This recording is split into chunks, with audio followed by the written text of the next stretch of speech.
Écoute-moi, s'il te plaît. Tu es comme moi. Un homo sapiens, l'homme qui pense. La vie, ce miracle dans l'univers est arrivé il y a presque 4 milliards d'années. Et nous, les hommes, il y a seulement 200 000 ans. Et pourtant, nous avons réussi à bouleverser cet équilibre si essentiel à la vie sur Terre. Écoute bien cette histoire extraordinaire qui est la tienne et décide de ce que tu veux en faire.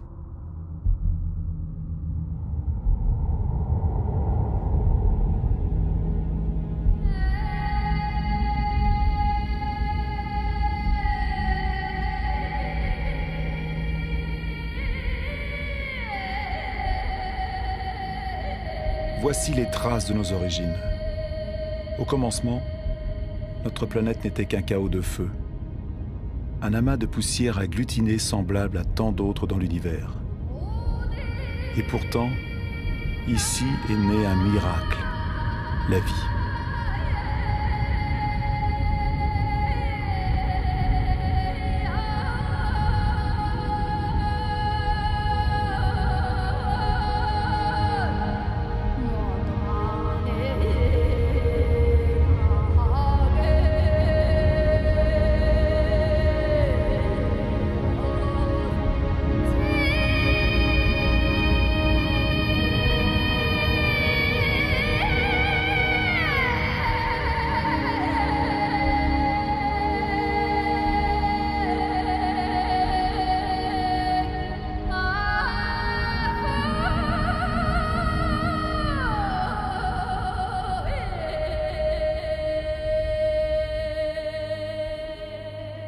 Aujourd'hui, cette vie, notre vie, n'est que le maillon d'une chaîne reliant d'innombrables êtres vivants qui se succèdent depuis près de 4 milliards d'années.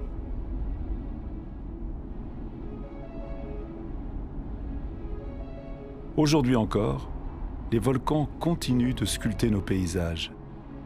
Ils nous permettent de voir ce qu'était notre Terre à sa naissance. Un magma de roches surgissant des profondeurs, qui se fige, se craquelle, se boursoufle avant de s'éteindre pour un temps.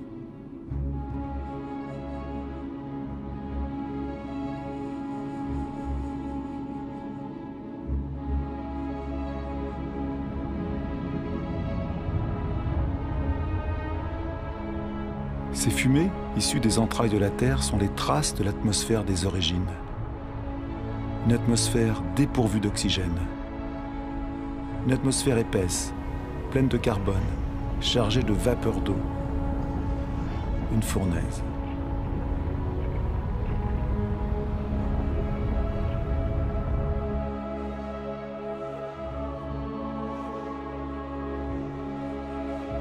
Et puis la Terre s'est refroidie. La vapeur d'eau s'est condensée pour retomber en pluie diluvienne. À bonne distance du Soleil, ni trop éloignée ni trop proche, la Terre est en parfait équilibre pour conserver l'eau sous forme liquide. L'eau trace ses chemins. Ils sont comme les veines d'un corps, les branches d'un arbre, les vaisseaux de la sève qu'elle apportera à la Terre.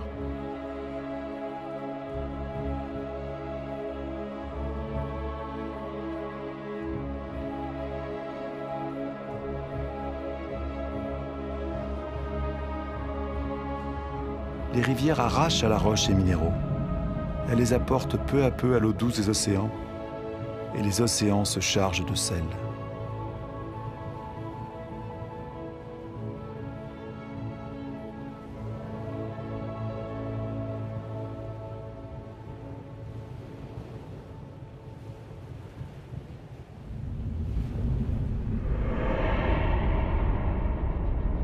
D'où venons-nous ? Où donc a jailli la première étincelle de la vie ? Miracle du temps, les formes de vie primitives existent toujours dans les sources chaudes du globe. Ce sont elles qui leur donnent leur couleur. On les appelle les archébactéries.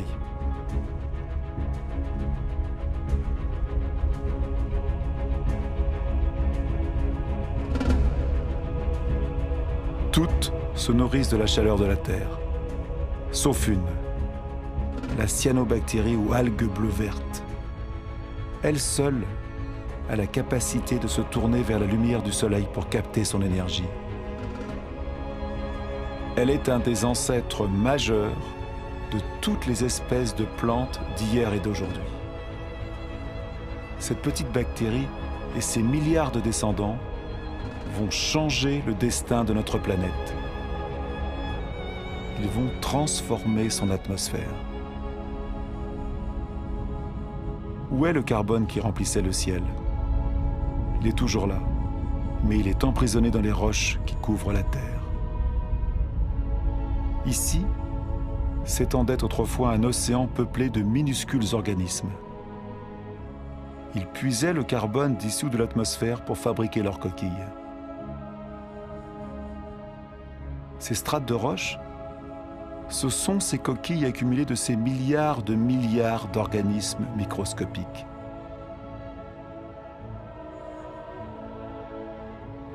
Grâce à eux, le carbone a quitté l'atmosphère et une autre vie pouvait commencer. C'est le vivant qui a modifié l'atmosphère. Le végétal se nourrit de l'énergie du soleil et lui permet de casser la molécule d'eau et d'en prendre l'oxygène. Et l'oxygène remplit l'air. Le cycle de l'eau sur la Terre est un éternel recommencement. Chute, vapeur d'eau, nuages, pluie, sources, rivières, fleuves, mers, océans, glaciers. Jamais le cycle ne se rompt. C'est toujours la même quantité d'eau sur la Terre. C'est la même que boivent toutes les espèces qui se sont succédées. Incroyable matière que l'eau, l'une des plus instables entre toutes. Elle prend la forme liquide de l'eau courante, gazeuse de la vapeur d'eau ou solide de la glace. En Sibérie, la surface glacée des lacs en hiver porte les traces des forces que l'eau déploie en gelant. Plus légère que l'eau, la glace flotte.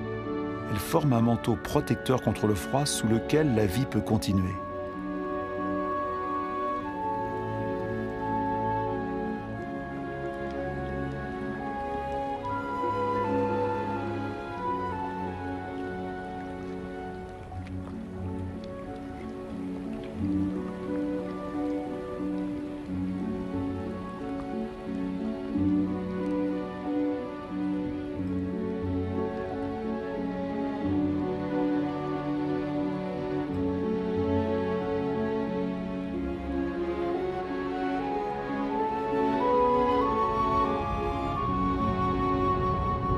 Le moteur de la vie, c'est le lien. Tout est lié. Rien ne se suffit en soi. L'eau et l'air sont inséparables, unis pour la vie et pour notre vie sur Terre. Tout est partage.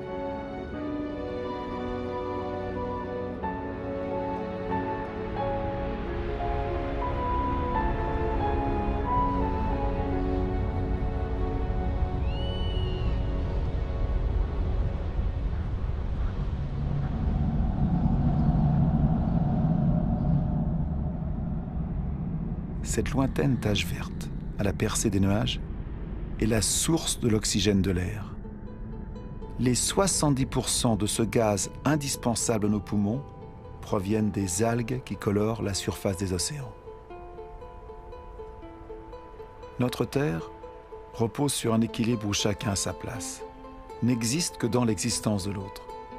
Un équilibre subtil, fragile, qu'un rien peut rompre.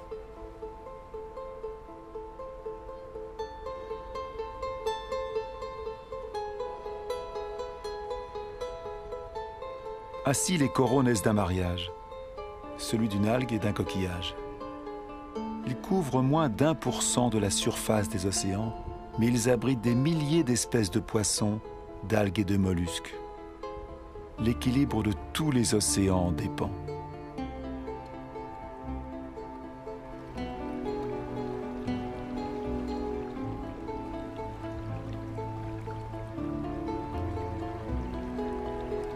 La Terre ne calcule le temps qu'en milliards d'années. Il lui en a fallu plus de 4 pour créer l'arbre. Dans la chaîne des espèces, l'arbre est un aboutissement en soi, une sculpture vivante et parfaite. L'arbre est un défi à la pesanteur. Il est le seul élément naturel en mouvement perpétuel vers le ciel. Il croît sans hâte vers la lumière dont son feuillage se nourrit.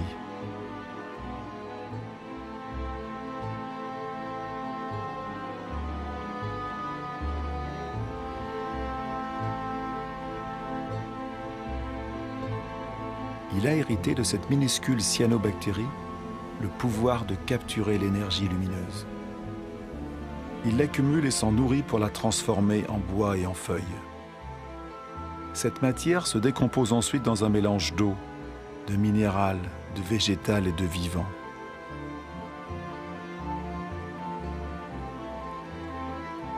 Et ainsi, peu à peu, se forment les sols.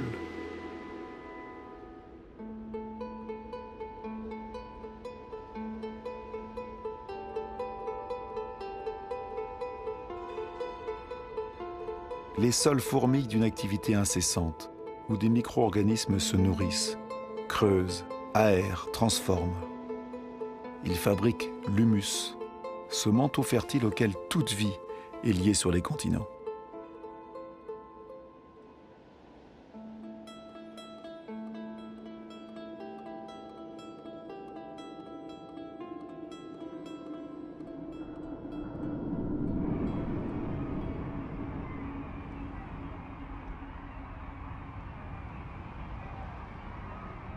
Que savons-nous de la vie sur Terre?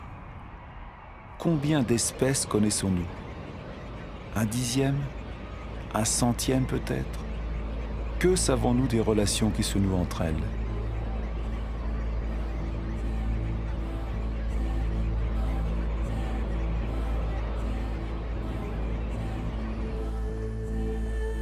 La Terre est un miracle. Le vivant reste un mystère.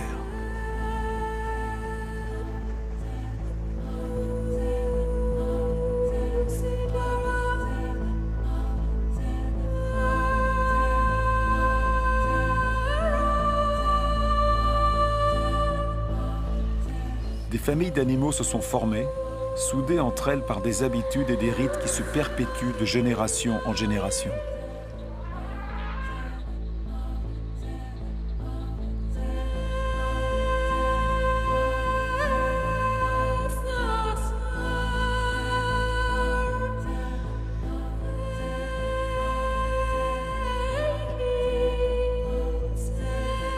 Certains se sont adaptés à la nature de leur pâturage, et leur pâturage s'est adapté à eux.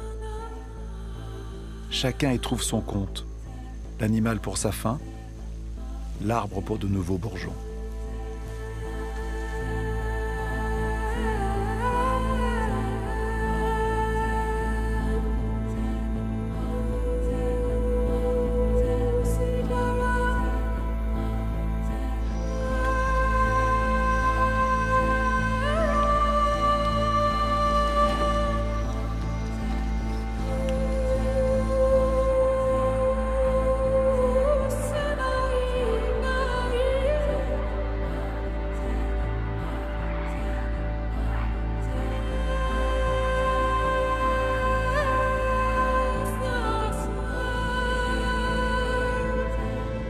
Dans la grande aventure de la Terre, chaque espèce a son rôle, chaque espèce a sa place.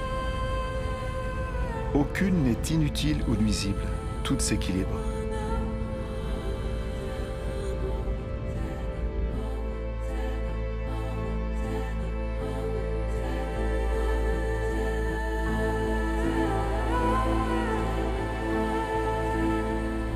Et c'est là que toi, oui toi, Homo sapiens, l'homme qui pense, tu apparais dans cette histoire. Tu profites du fabuleux héritage de plus de 4 milliards d'années que te donne la Terre. Tu n'as que 200 000 ans, mais tu vas changer la face du monde.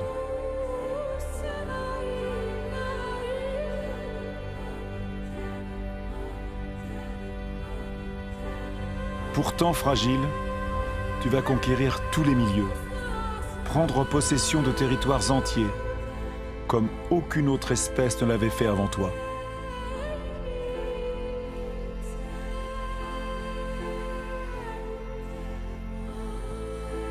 Après plus de 180 000 ans d'errance, grâce à un climat plus clément, l'homme se fixe.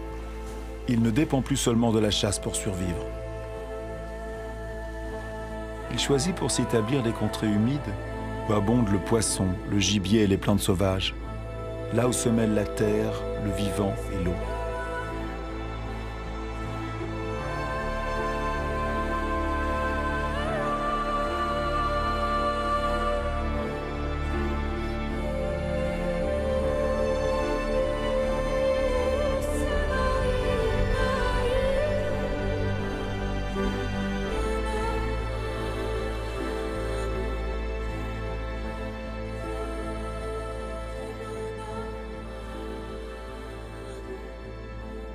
Aujourd'hui encore, la majeure partie de l'humanité vit le long des côtes, sur les rives des fleuves, des rivières et des lacs.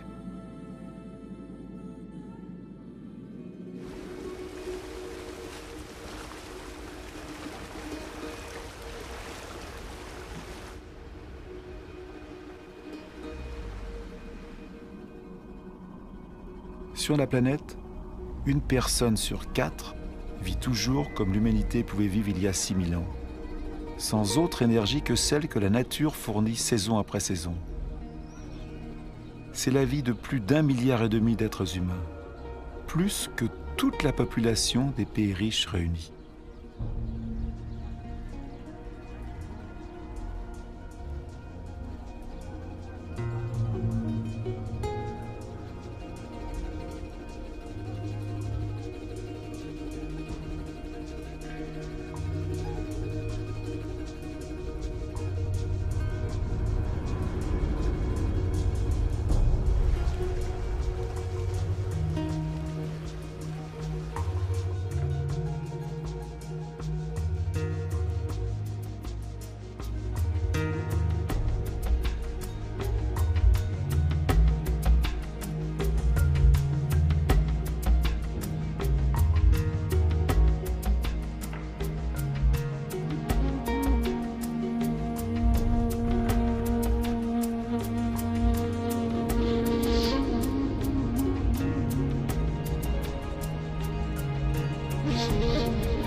Mais l'espérance de vie est courte, le labeur pénible.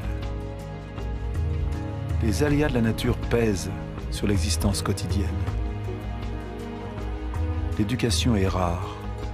Les enfants sont la seule richesse, tant l'homme a besoin de bras pour assurer sa subsistance.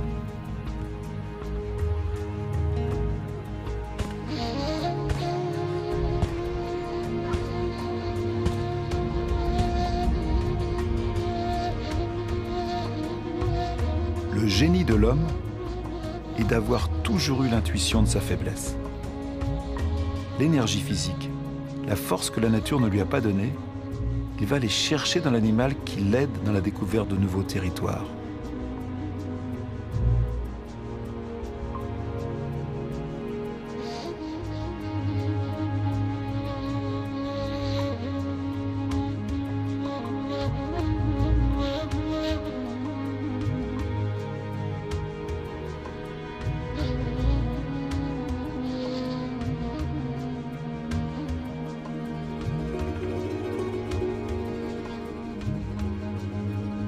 Mais comment conquérir le monde, la faim au ventre? L'invention de l'agriculture a bouleversé notre histoire. C'était il y a moins de 10 000 ans. Elle fut notre première grande révolution.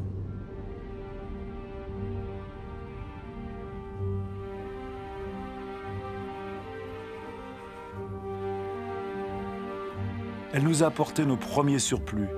Et nous avons fondé nos villes et nos civilisations.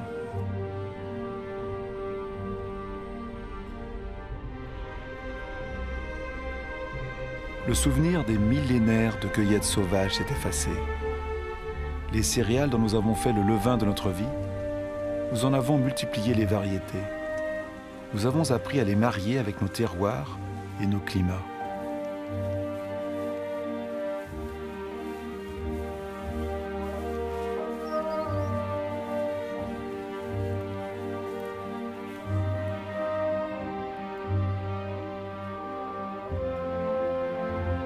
Nous sommes comme toutes les espèces sur la Terre. Notre inquiétude première est de se nourrir chaque jour. Quand le sol est moins généreux et l'eau plus rare, nous savons déployer des prodiges pour extraire de la terre notre subsistance.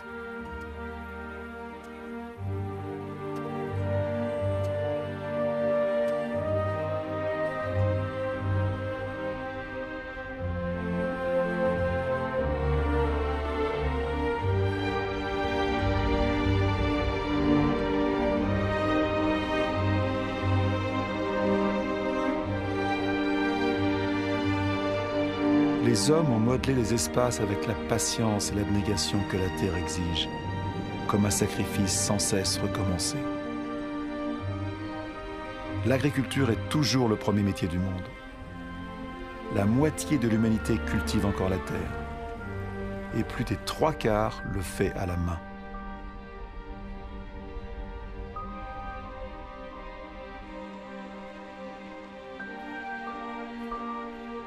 L'agriculture est comme une tradition qui se transmet de génération en génération, dans la sueur, le travail et la peine, parce qu'elle est pour l'humanité la condition même de sa survie.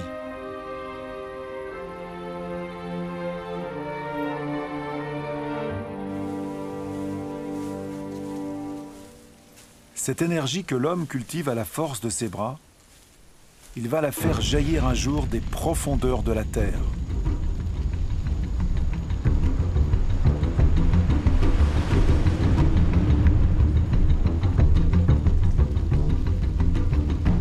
Ces flammes, c'est encore du végétal, une poche de soleil, de l'énergie pure. L'énergie du soleil captée pendant des millions d'années par des millions de végétaux il y a plus de 100 millions d'années. C'est le charbon, c'est le gaz et c'est surtout le pétrole.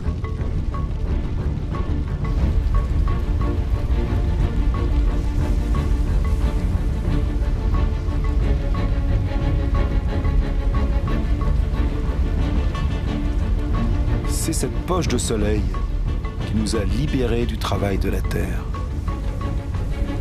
Avec le pétrole, s'est ouvert le temps de l'homme qui s'affranchit du temps. Avec le pétrole, certains d'entre nous ont connu un confort comme jamais l'humanité n'en a bénéficié. Et en 50 ans, nous avons modifié la Terre plus rapidement que tous les hommes qui nous ont précédés.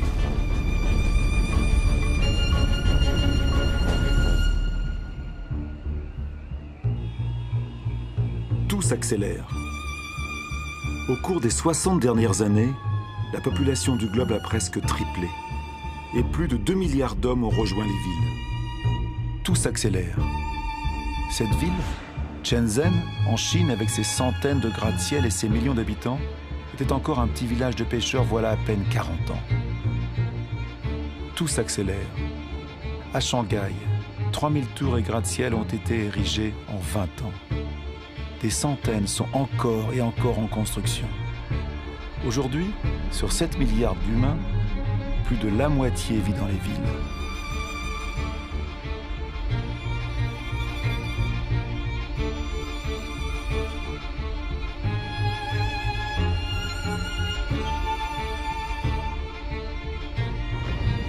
New York, la première mégapole du monde, est le symbole de l'exploitation de toutes les énergies offertes par la Terre au génie des hommes.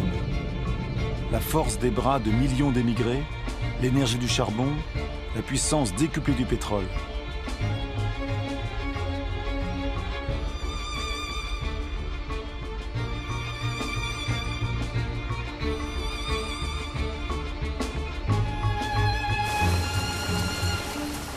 L'Amérique a été la première à utiliser la puissance nouvelle et prodigieuse de l'or noir.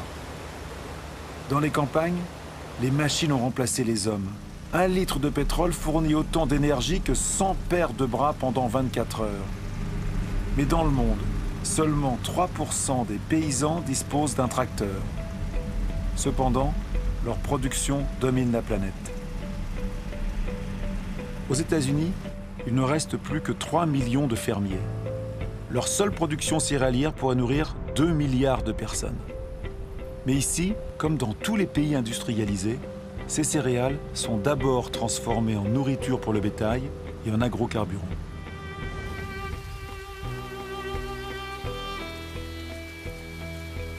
L'énergie de la poche de soleil éloigne le spectre des sécheresses qui hantaient l'agriculture. Aucune source d'eau n'échappe à une agriculture qui prélève 70% de l'eau consommée par toute l'humanité. Dans la nature, tout est lié. L'extension des surfaces cultivées et les monocultures drainent une faune encore plus grande de parasites. Les pesticides, autre cadeau de la pétrochimie, les exterminent. Adieu les mauvaises récoltes et les menaces de famine. L'agriculture produit tant qu'il faut désormais gérer les surplus.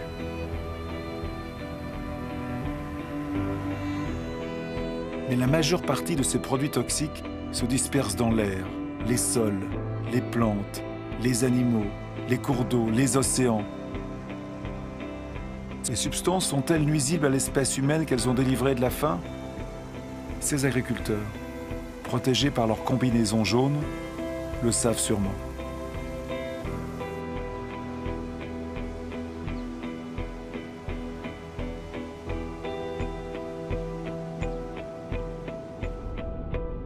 Les engrais, enfin. Ils sont encore issus de l'industrie pétrolière. Ils apportent une fertilité inespérée à n'importe quelle parcelle délaissée par les hommes.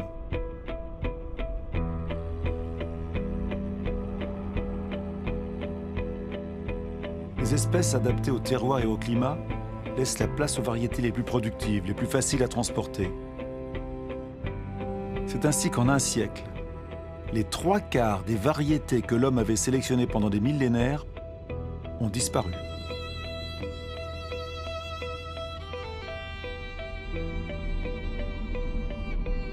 À perte de vue, engrais dessous, plastique dessus, les serres du désert d'Almeria sont le potager de l'Europe. Une ville de légumes bien calibrée attend chaque jour les centaines de camions qui vont les porter dans les supermarchés.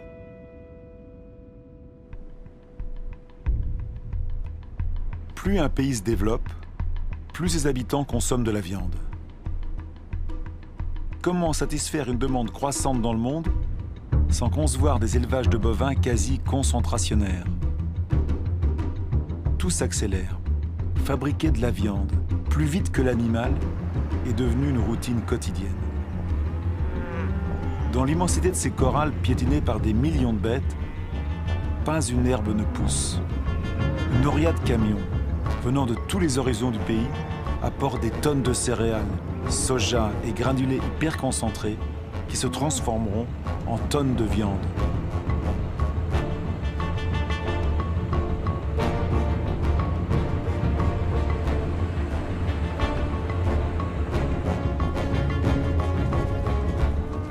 Bilan, il faut 100 litres d'eau pour produire 1 kg de pommes de terre, 4 000 pour 1 kg de riz, 13 000 pour 1 kg de bœuf, sans compter le pétrole pour sa production et son transport.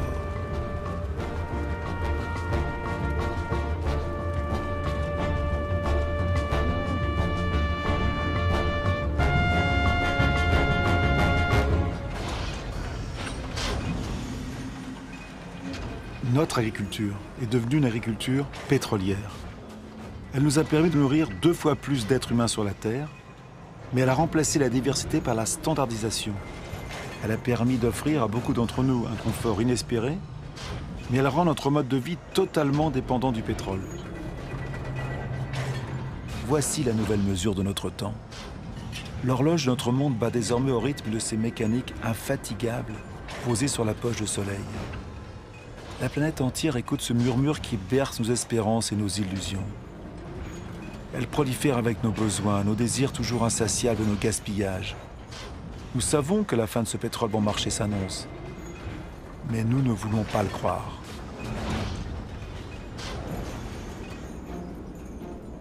Pour beaucoup d'entre nous, le rêve américain s'incarne dans le nom d'une cité emblématique, Los Angeles. Dans cette ville qui s'étire sur plus de 100 km, le nombre des voitures est quasi égal au nombre d'habitants. Chaque nuit s'y joue la fantastique parade de l'énergie.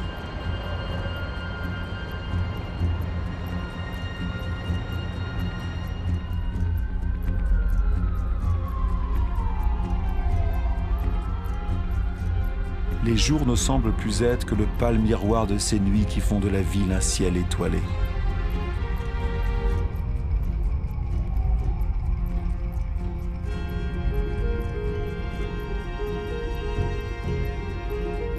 Tout s'accélère. Les distances ne se comptent plus en miles, mais en minutes. L'automobile redessine les nouvelles banlieues du chacun chez soi où des pavillons sages sont rangés sur le chandelier de rues sans issue. Ce modèle des pays bienheureux est devenu un rêve universel, propagé par tous les téléviseurs du monde. Même ici à Pékin, les pavillons standardisés ont effacé les pagodes.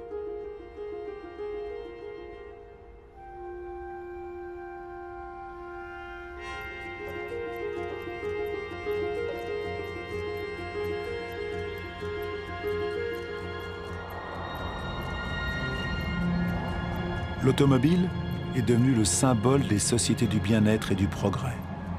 Si ce modèle était suivi par tous, la planète compterait non plus 900 millions de véhicules, mais 5 milliards.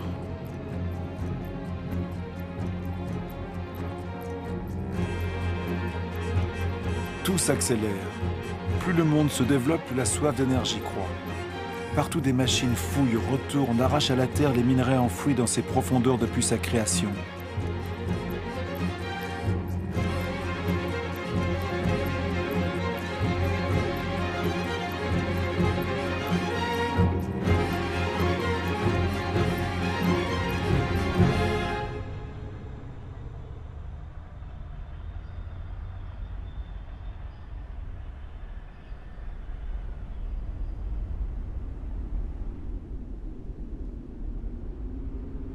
Privilège de la puissance, les 80% de cette richesse souterraine sont consommés par 20% de la population du globe.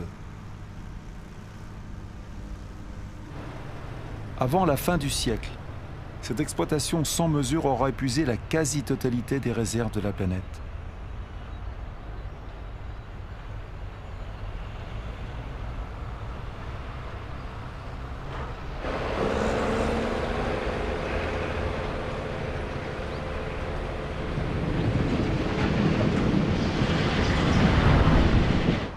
Tout s'accélère. Les chantiers navals fabriquent à la chaîne pétroliers, porte-conteneurs, méthaniers pour transporter une production industrielle mondialisée.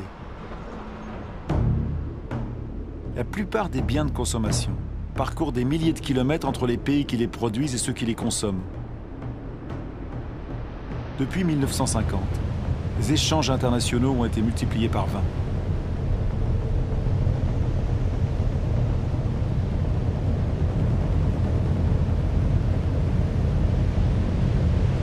« 90% de ces échanges transitent par la voie maritime.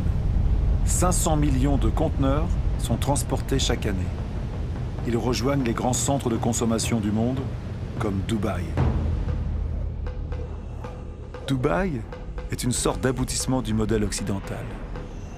C'est le pays où même l'impossible devient possible, comme de dessiner des îles sur la mer. Dubaï a peu de ressources naturelles.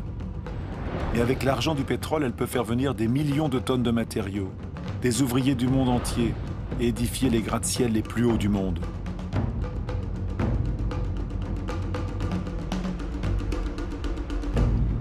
Dubaï n'a pas de champs, mais elle peut importer sa nourriture. Dubaï n'a pas d'eau, mais elle peut dessaler l'eau de mer au prix d'une énergie considérable. Dubaï a du soleil à n'en plus finir, mais elle ignore les panneaux solaires.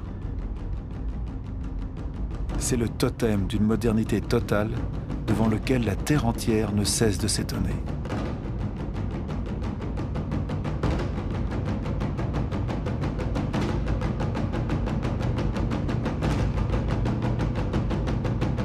Dubaï est comme le nouveau phare de tout l'argent du monde.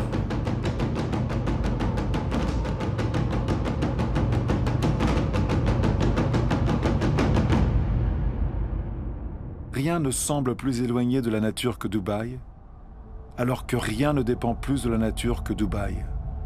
Cette ville n'a fait que suivre le modèle des pays riches. Nous n'avons pas pris conscience que nous sommes en train d'épuiser ce que la nature nous offre.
Depuis 1950, les prises de pêche ont passé de 18 à 100 millions de tonnes par an, soit 5 fois plus. Des milliers de bateaux-usines vident les océans. Les 3/4 des zones de pêche sont épuisées, en déclin ou à la limite de l'être. La plupart des grands poissons a disparu, faute d'avoir eu le temps de se reproduire.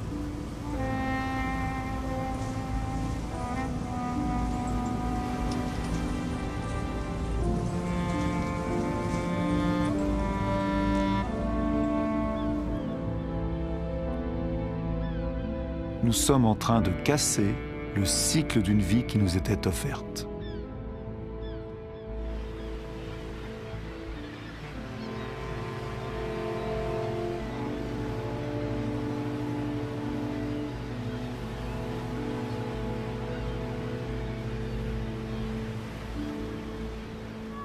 Au rythme actuel des prises, l'ensemble des ressources de pêche est menacé d'épuisement. Et pourtant, le poisson est l'aliment de base d'un homme sur 5 sur la planète.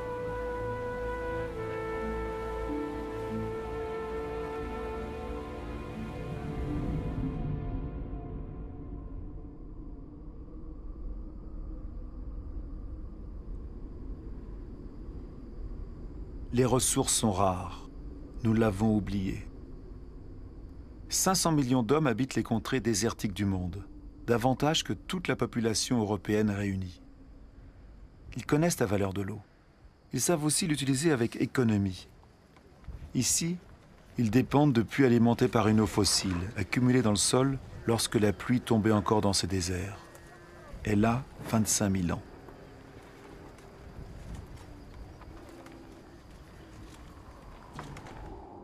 Cette eau fossile a permis d'étendre les cultures dans les déserts pour mieux nourrir les populations. Ces champs arrondis sont dessinés par les carrousels qui les irriguent. Mais le prix à payer est lourd. Cette eau fossile ne se renouvelle pas ou très peu.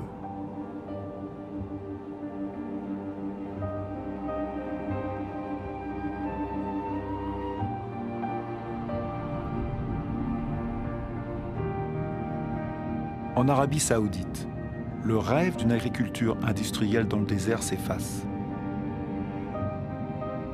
Ces points clairs qui semblent posés sur un parchemin sont les traces des parcelles abandonnées. Les carrousels d'irrigation sont toujours là, l'énergie pour pomper aussi, mais l'eau fossile s'épuise.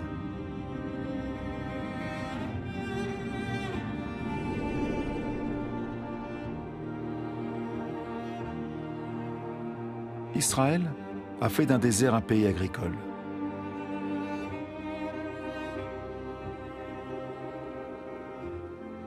Même si ces serres sont désormais irriguées au goutte à goutte, les besoins en eau ne cessent d'augmenter avec les exportations.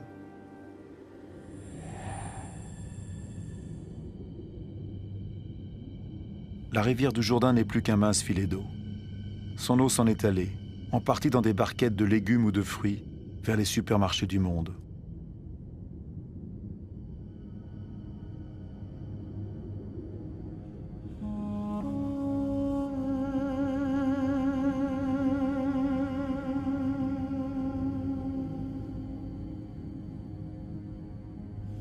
Le sort du Jourdain n'est pas unique. Sur la planète, un grand fleuve sur 10 n'atteint plus la mer pendant plusieurs mois par an.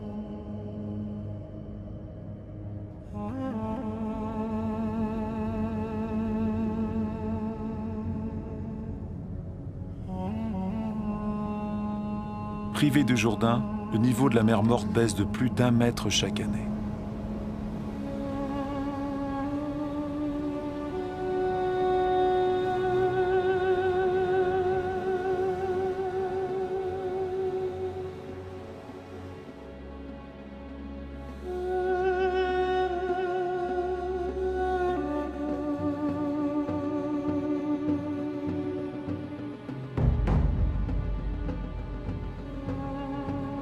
L'Inde risque d'être le pays le plus touché par le manque d'eau au cours de ce siècle. L'irrigation massive a permis de nourrir la population croissante et en 50 ans, 21 millions de puits y ont été creusés. Mais dans de nombreuses régions du pays, il faut puiser l'eau de plus en plus profondément. Dans l'ouest de l'Inde, le tiers des puits a été abandonné.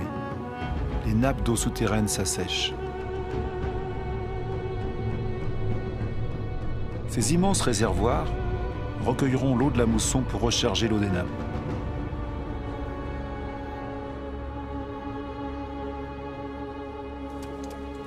Pendant la saison sèche, les femmes des villages les creusent à la main.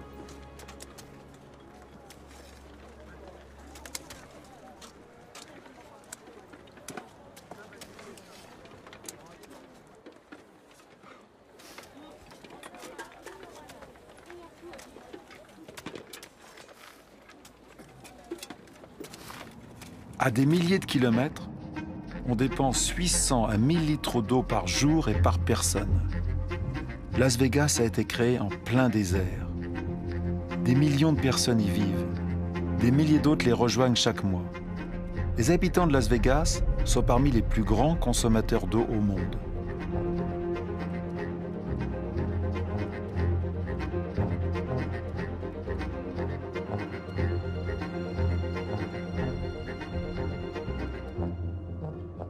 Palm Springs est une autre ville du désert, avec sa végétation de pays humide et ses impeccables parcours de golf.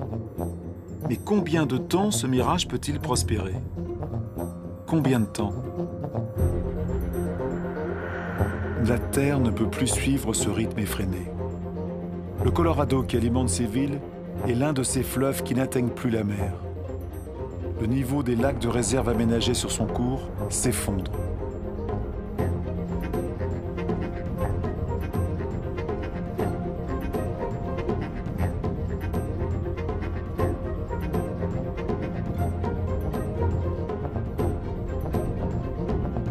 Le manque d'eau pourrait toucher près de 2 milliards de personnes dans le monde avant 2025.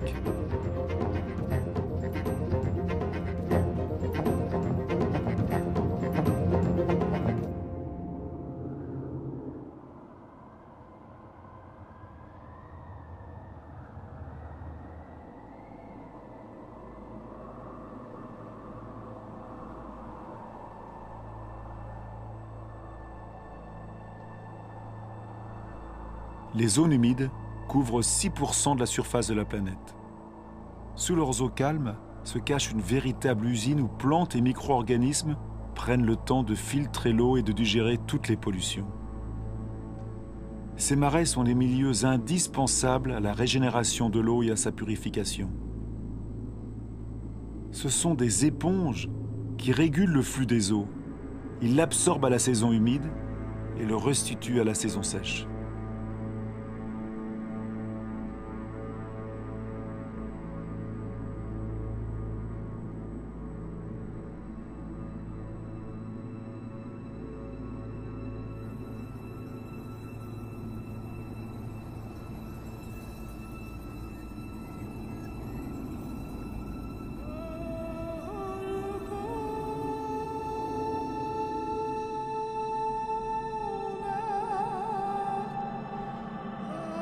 Dans notre course à la conquête des terres, nous les avons accaparées pour faire paître notre bétail, pour l'agriculture, pour y construire nos maisons.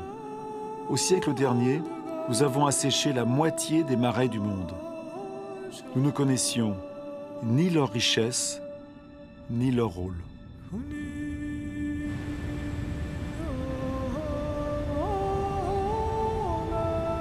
Tout est vivant, tout est lié.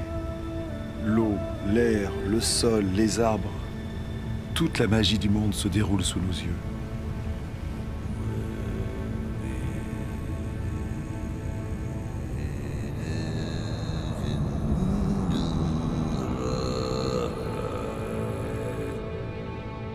Les arbres respirent et renvoient l'eau du sol en brume légère dans l'atmosphère.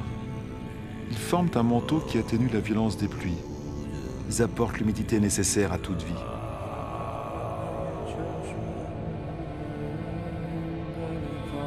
Les forêts stockent le carbone. Elles en contiennent davantage que toute l'atmosphère de la Terre. Elles sont l'une des pierres angulaires de l'équilibre climatique dont nous dépendons tous.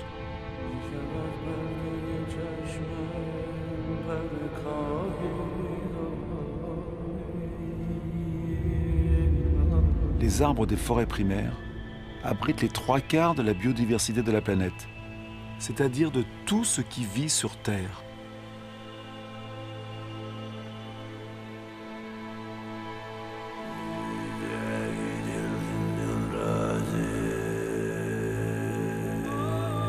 Ces forêts apportent les remèdes qui nous guérissent. Les substances que secrètent ces plantes, notre corps peut les reconnaître. Nos cellules parlent le même langage. Nous sommes de la même famille.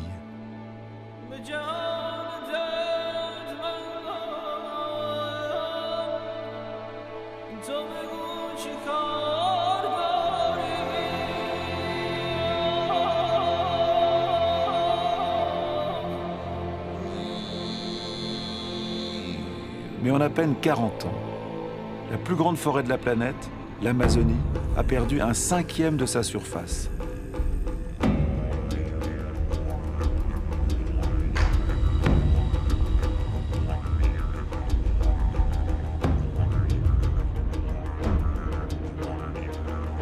La forêt fait place à l'élevage et à la culture de soja. 95% de ce soja servira à nourrir le bétail et les volailles d'Europe et d'Asie. Et voilà comment on transforme une forêt en viande.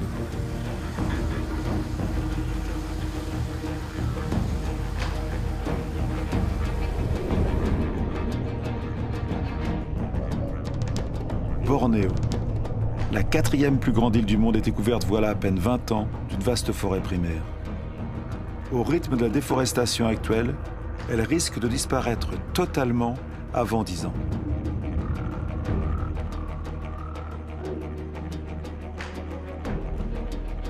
Le vivant est le lien entre l'eau, l'air, la terre et le soleil. À Bornéo, c'est ce lien qui se brise dans ce qui fut l'un des plus grands réservoirs de la biodiversité sur Terre.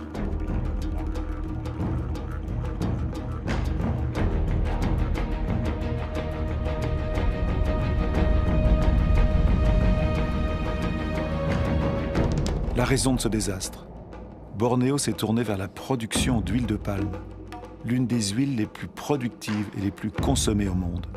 Une grande partie de l'huile de palme alimente notre demande croissante en produits alimentaires, mais aussi en cosmétiques, en détergents et de plus en plus en agrocarburants. La diversité de la forêt a fait place à une seule espèce, le palmier à huile.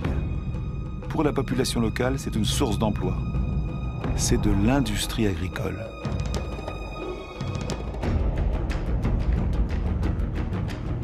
Autre exemple de déforestation massive, l'eucalyptus. L'eucalyptus sert à fabriquer de la pâte à papier. Les plantations s'étendent à mesure que la consommation de papier s'accroît. Cette consommation a été multipliée par 5 en 50 ans. Au pied de ces eucalyptus, plus rien ne pousse, car leurs feuilles forment une litière toxique à la plupart des autres végétaux. Leur croissance est rapide, mais elle épuise les ressources en eau. Soja, huile de palme, eucalyptus, la déforestation détruit l'essentiel pour produire le superflu. Mais ailleurs, on déforeste pour survivre.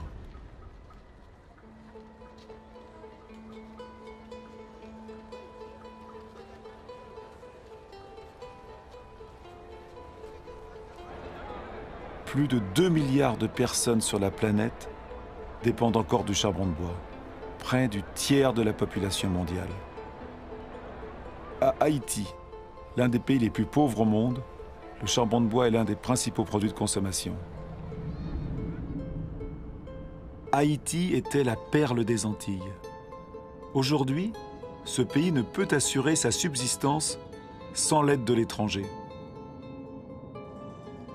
Sur les collines d'Haïti, il ne reste plus que 2% des forêts. Mis à nu, le sol n'est plus retenu. Emporté avec les eaux de pluie, il dévale les collines et ruisselle jusqu'à la mer. Les sols sont de moins en moins cultivables.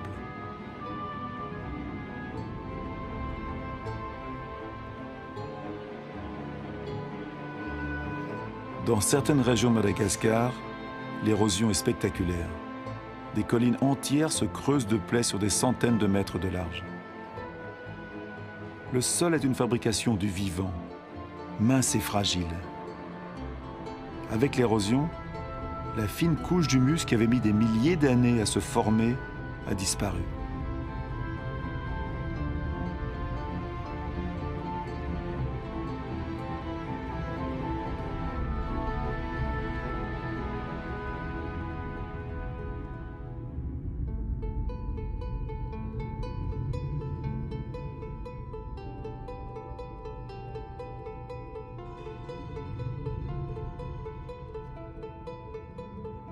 Voici une théorie de l'histoire des Pasquans sur l'île de Pâques. Elle peut peut-être nous amener à réfléchir.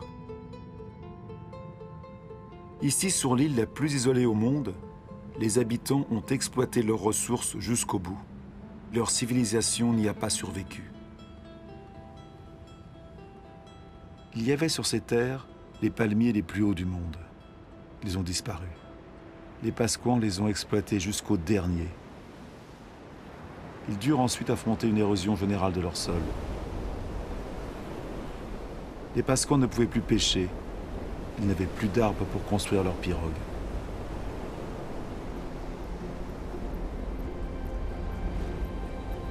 Pourtant, ils furent l'une des plus brillantes civilisations du Pacifique. Des agriculteurs habiles, des sculpteurs, des navigateurs exceptionnels. Ils ont été pris dans l'étau de la surpopulation et de l'épuisement des ressources. Ils connurent les violences sociales, les révoltes et la famine. Nombre d'entre eux n'ont pas survécu à ce cataclysme.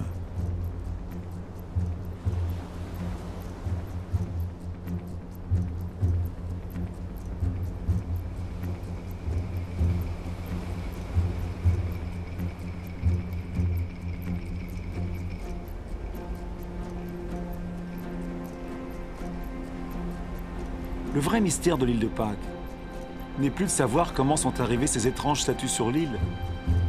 C'est de comprendre pourquoi les Pasquans n'ont pas réagi à temps.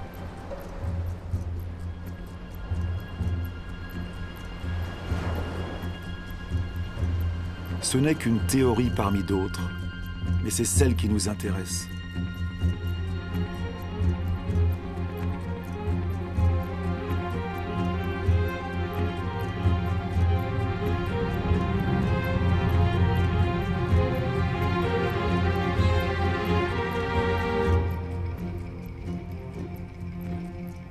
Depuis 1950, la population mondiale a presque triplé. Et depuis 1950, nous avons davantage modifié notre île, la Terre, que pendant nos 200 000 ans d'histoire. Le Nigeria est le premier pays exportateur de pétrole du continent africain. Pourtant, 70% de la population vit sous le seuil de pauvreté. La richesse est là, mais les habitants n'y ont pas accès. C'est une vérité mondiale. La moitié des pauvres de la planète vit dans des pays riches en ressources.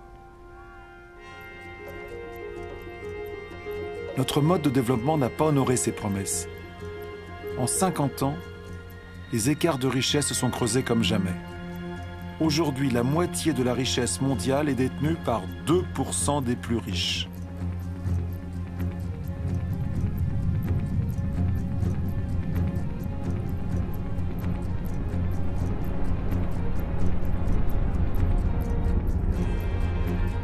De telles disparités peuvent-elles encore durer?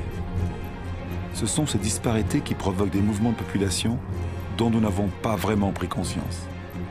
La ville de Lagos comptait moins de 700 000 habitants en 1960 et elle en comptera 16 millions en 2025.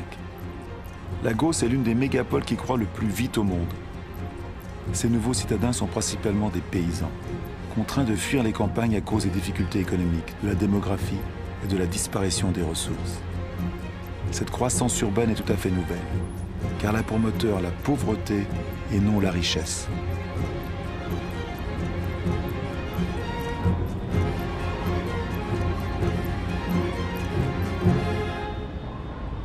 Chaque semaine dans le monde, plus d'1 million d'habitants s'ajoutent à la population des villes. Chaque semaine. Un être humain sur 6 vit aujourd'hui dans un habitat précaire, insalubre, surpeuplé, sans accès aux installations nécessaires à la vie courante eau, toilettes, électricité.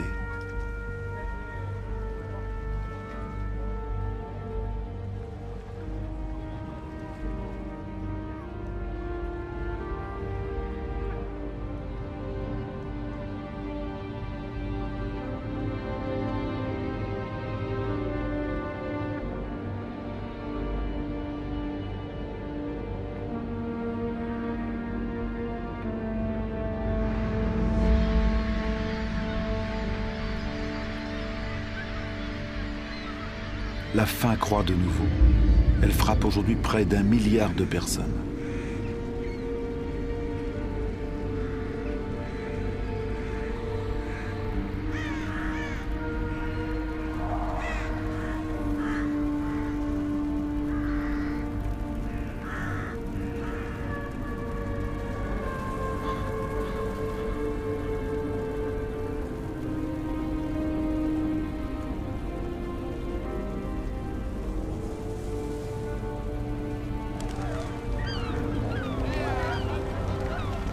Dans les poubelles du monde, les plus pauvres fouillent pour leur survie, tandis que nous continuons à creuser en quête des ressources que nous croyons indispensables. Nous cherchons de plus en plus loin, dans des territoires jusqu'ici épargnés et dans des gisements de plus en plus difficiles à exploiter.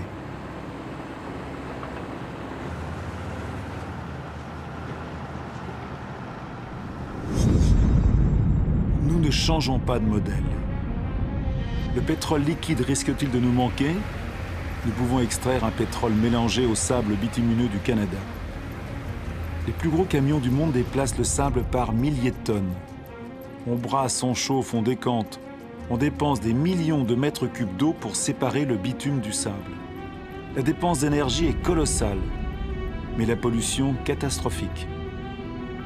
Rien ne semble plus urgent que de vider toutes les poches de soleil.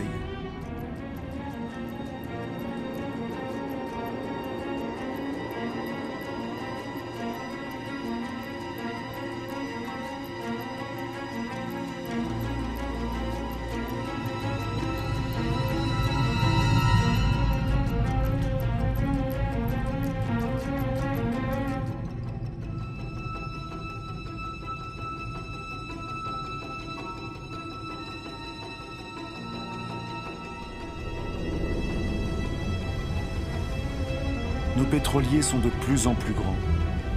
Notre demande en énergie augmente sans cesse. Nous voulons alimenter notre croissance comme un four sans fond, exigeant toujours plus de combustible.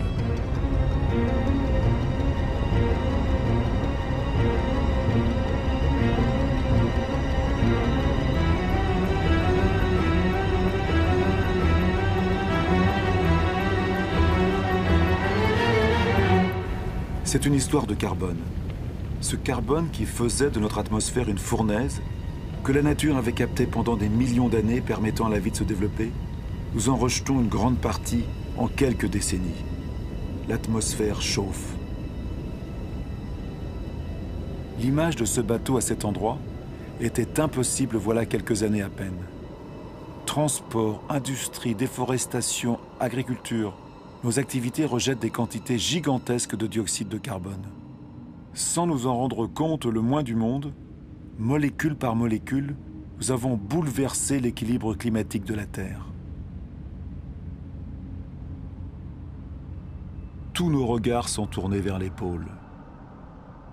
Nulle part ailleurs on ne voit mieux le changement climatique tant annoncé se réaliser. Il va vite, très vite. Le passage du nord-ouest qui relie à travers le pôle, l'Amérique, l'Europe et l'Asie se libère. La glace de la banquise arctique fond. Sous l'effet du réchauffement, la banquise a perdu 40% de son épaisseur en 40 ans. Sa surface en été se rétrécit d'année en année. Elle pourrait disparaître avant 2030. Certains disent 2015.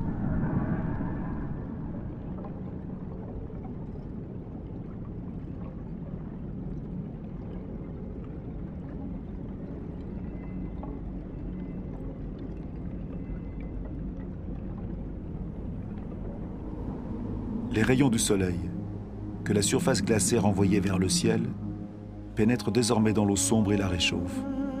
le réchauffement s'accélère.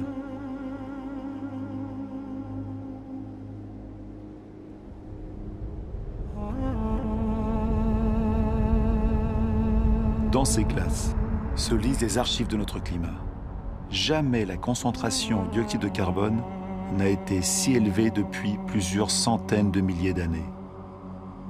L'homme n'a jamais connu pareille atmosphère.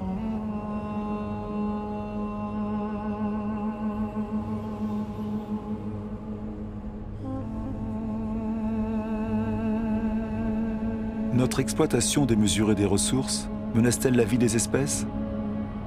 Le changement climatique accélère la menace. Avant 2050, le quart de toutes les espèces vivant sur Terre pourraient être menacées de disparition.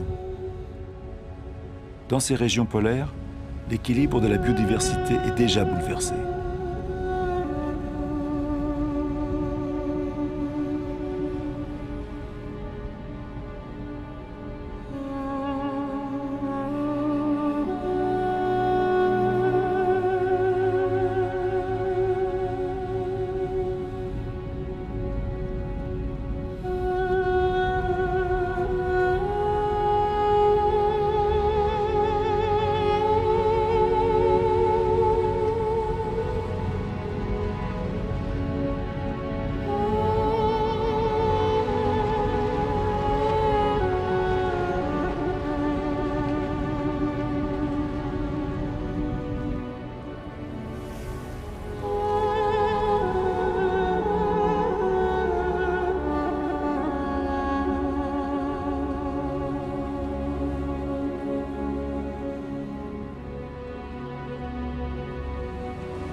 Autour du pôle Nord, la banquise a perdu 30% de sa surface en 30 ans. Mais avec le réchauffement accéléré du Groenland, c'est l'eau douce de tout un continent qui rejoint l'eau salée des océans.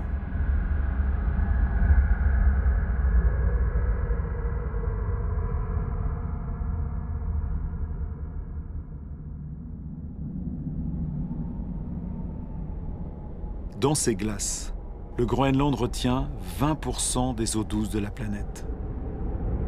Leur fonte entraînerait une élévation du niveau des mers de près de 7 mètres.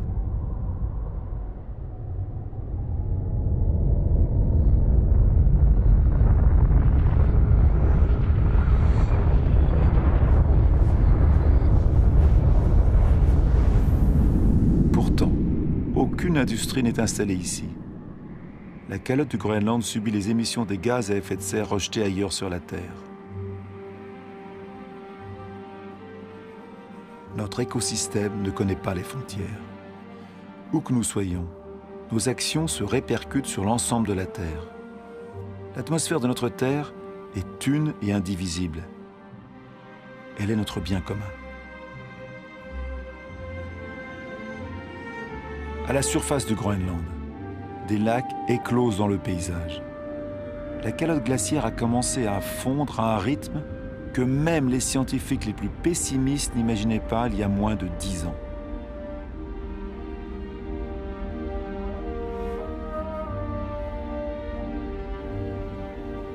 Les baies d'hier, ces rivières glaciaires, se multiplient, se rejoignent et crèvent la surface. On pensait que l'eau gèlerait dans l'épaisseur de la calotte.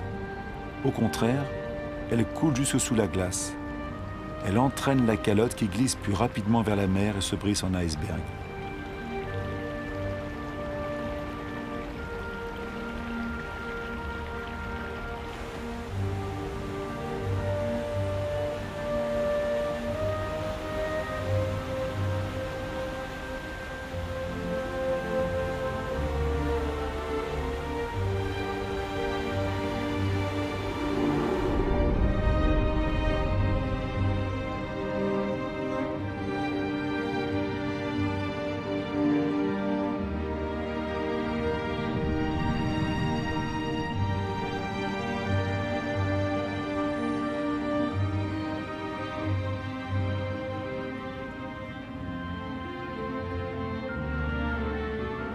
L'eau douce des glaces de Groenland s'ajoute peu à peu à l'eau salée des océans, menaçant les terres basses de la planète.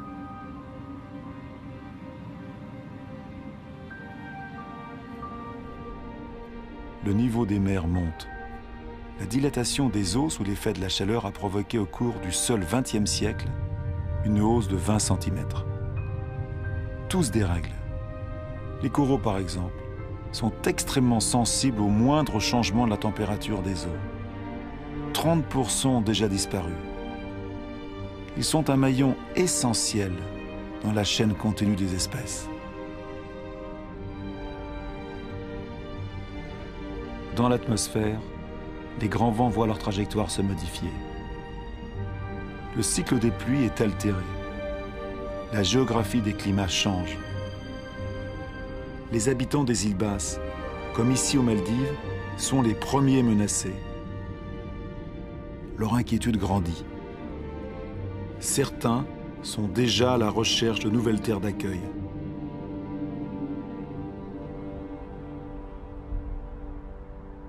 Que feront les grandes villes de la planète comme Tokyo, la ville la plus peuplée du monde, si la hausse du niveau des mers continue de s'accélérer? D'année en année, les prévisions des scientifiques sont de plus en plus alarmantes. Les plaines côtières abritent plus de 70% de la population mondiale. 11 des 15 plus grandes villes du monde sont établies sur les côtes ou sur les estuaires des fleuves. Avec la montée des mers, le sel envahirait la nappe phréatique, privant les habitants d'eau potable. Des phénomènes migratoires seront inévitables. La seule incertitude sera leur ampleur.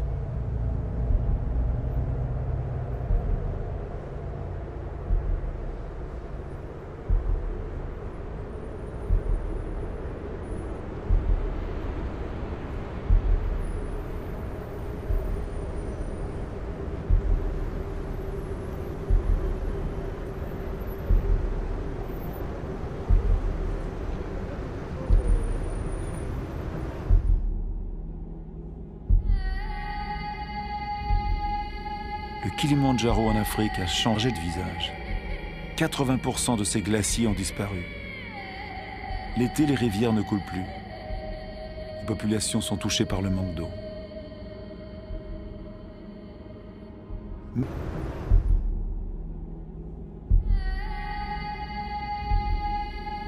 Kilimandjaro en Afrique a changé de visage. 80% de ses glaciers ont disparu. L'été, les rivières ne coulent plus. Les populations sont touchées par le manque d'eau.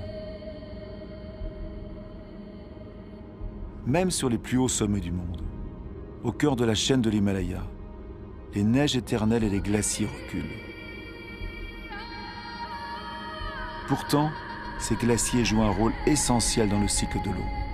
Ils conservent l'eau des saisons pluvieuses sous forme de glace pour la restituer dans la fonte des neiges l'été.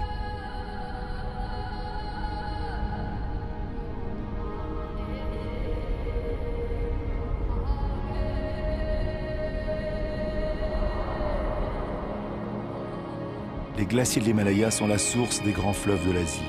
Le Gange, le Mékong, le Yangtze-Kiang, l'Indus, tous y prennent leur source. 2 milliards de personnes en dépendent pour l'eau potable et l'irrigation de leur culture, comme au Bangladesh. Situé sur le delta du Gange et du Brahmapoutre, le Bangladesh est directement touché par les phénomènes qui se produisent dans l'Himalaya et au niveau des mers.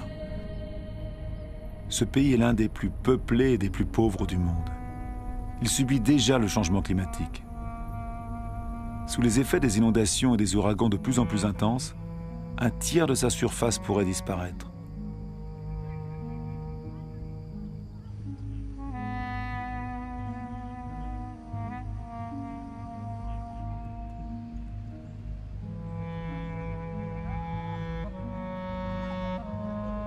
Les pays riches ne seront pas épargnés.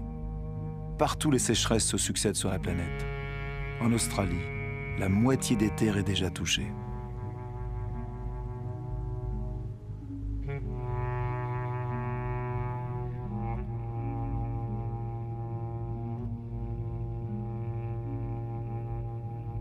Cet équilibre climatique, qui a permis notre développement depuis 12 000 ans, nous sommes en train de le compromettre.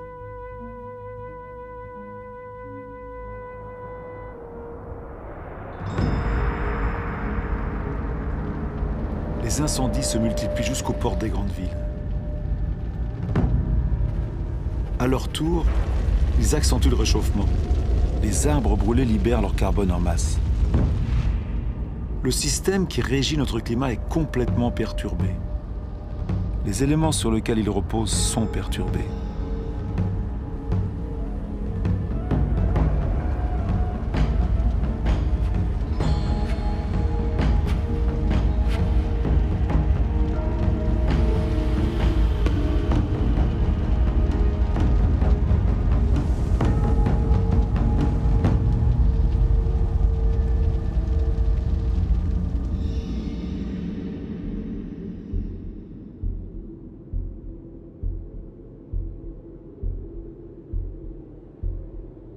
L'horloge du changement climatique est là, dans ces paysages magnifiques.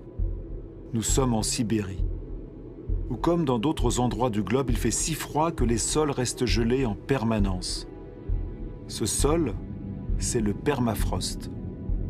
Sous sa surface se cache une véritable bombe climatique, le méthane.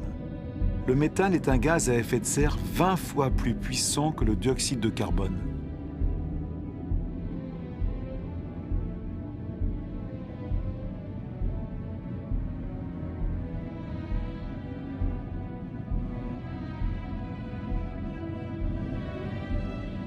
Si ce permafrost fondait, le dégagement de méthane provoquerait un emballement de l'effet de serre, dont nul ne peut prévoir les conséquences.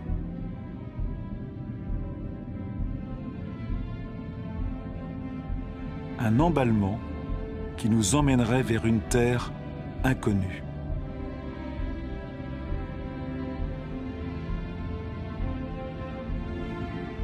Il ne reste pas plus de 10 ans à l'humanité pour inverser la tendance et éviter de franchir la frontière de cette terre inconnue qui serait désormais la nôtre.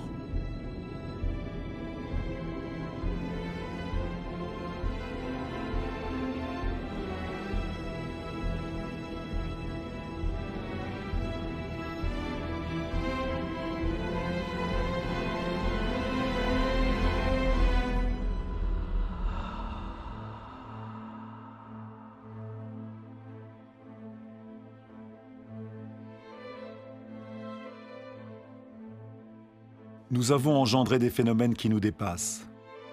Depuis les origines, l'eau, l'air, la matière, le vivant sont intimement liés. Mais depuis peu, nous brisons ces liens. Ne nous voilons pas la face. Ce que nous savons, il faut le croire. Tout ce que nous venons de voir nous ressemble. Nous avons fait la Terre à notre image. Il nous reste peu de temps pour changer. Comment ce siècle pourra-t-il porter le poids de 9 milliards d'êtres humains si nous n'acceptons pas de faire enfin les comptes de tout ce dont nous sommes les seuls responsables ?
Le compte de nos actions est lourd.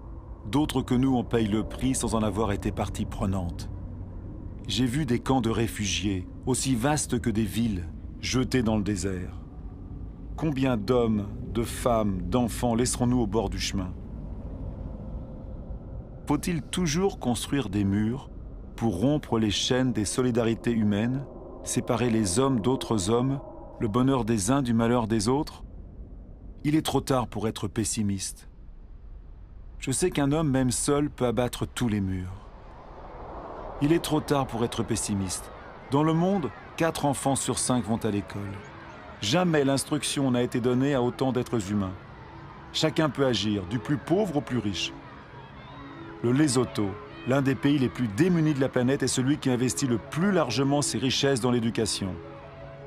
Le Qatar, l'un des plus riches, s'ouvre aux meilleures universités du monde. La culture, l'éducation, la recherche, l'innovation sont des ressources inépuisables. Face aux malheurs et aux souffrances, des millions d'ONG apportent la preuve que la solidarité des peuples est plus forte que l'égoïsme des nations. Au Bangladesh, un homme a eu l'idée de créer une banque impensable. Elle ne prête qu'aux pauvres. En 30 ans à peine, elle a changé la vie de 150 millions de personnes dans le monde.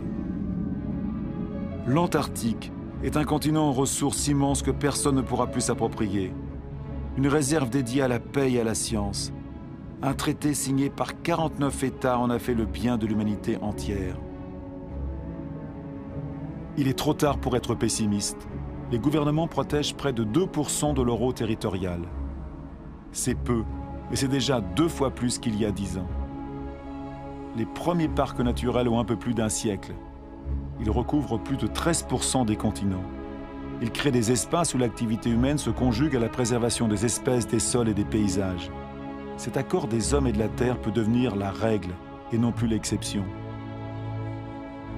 Aux États-Unis, New York a compris les services que rend la nature. Ses forêts et ses lacs fournissent l'eau potable de toute la ville. En Corée du Sud, les forêts avaient été dévastées lors de la dernière guerre. Grâce à un programme national de reboisement, elles couvrent de nouveau 65% de la surface du pays. Plus de 75% du papier est recyclé. Le Costa Rica a fait son choix entre dépenses militaires et préservation de son territoire. Le pays n'a plus d'armée. Il a préféré mettre ses ressources dans l'éducation, l'écotourisme et la protection de sa forêt primaire. Le Gabon est l'un des plus grands producteurs de bois au monde. Il a imposé la coupe sélective, pas plus d'un arbre pour chaque hectare. Sa forêt est l'une de ses principales ressources économiques. Mais elle a le temps de se régénérer. Des labels existent qui garantissent la bonne exploitation des forêts. Ils doivent devenir la norme obligatoire. Entre producteurs et consommateurs, la justice est une chance pour tous. Quand le commerce est équitable, qu'il bénéficie à la fois au vendeur et à l'acheteur, chacun peut faire prospérer son travail et en vivre dignement. Quelle justice et quelle équité peuvent-elles s'établir entre ceux qui travaillent à la main et ceux qui engrangent leur récolte à la machine avec l'aide de leurs États? Soyons des consommateurs responsables. Réfléchissons à ce que nous achetons.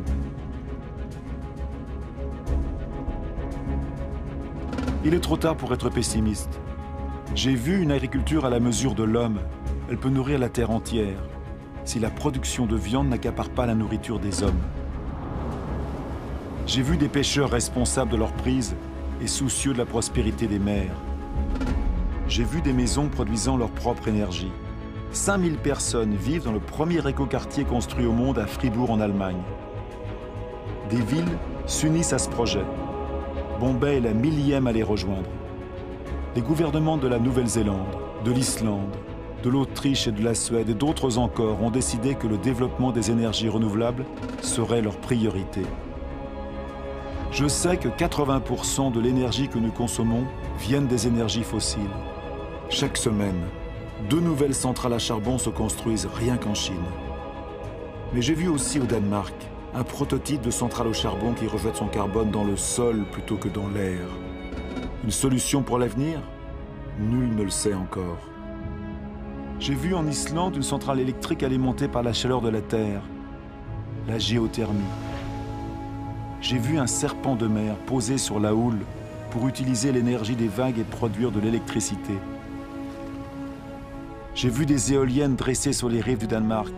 Elles fournissent 20% de l'électricité du pays. Les États-Unis, la Chine, l'Inde, l'Allemagne, l'Espagne sont les premiers à investir dans les énergies renouvelables. Elles ont déjà créé plus de 2,5 millions d'emplois. Sur quelle terre au monde le vent ne souffle-t-il pas? J'ai vu des étendues désertiques éclatantes de soleil. Si tout est lié sur la Terre est liée au soleil, sa première source d'énergie. Ce que le végétal a fait en capturant son énergie, les hommes ne peuvent-ils le faire? En 1 heure, le soleil donne à la Terre l'énergie consommée par toute l'humanité en 1 an. Tant que la Terre existe, l'énergie du soleil est inépuisable. Il suffit de cesser de fouiller le sol et de lever les yeux vers le ciel. Il suffit d'apprendre à cultiver le soleil. Toutes ces expériences ne sont que des exemples, mais elles témoignent de l'éveil des consciences. Elles tracent les voies d'une nouvelle aventure humaine fondée sur la mesure, l'intelligence et le partage.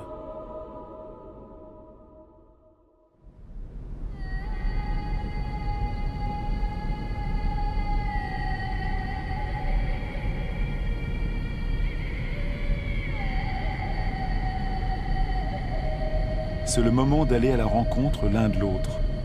Car ce qui est important, ce n'est pas ce que nous avons perdu, mais ce qu'il nous reste.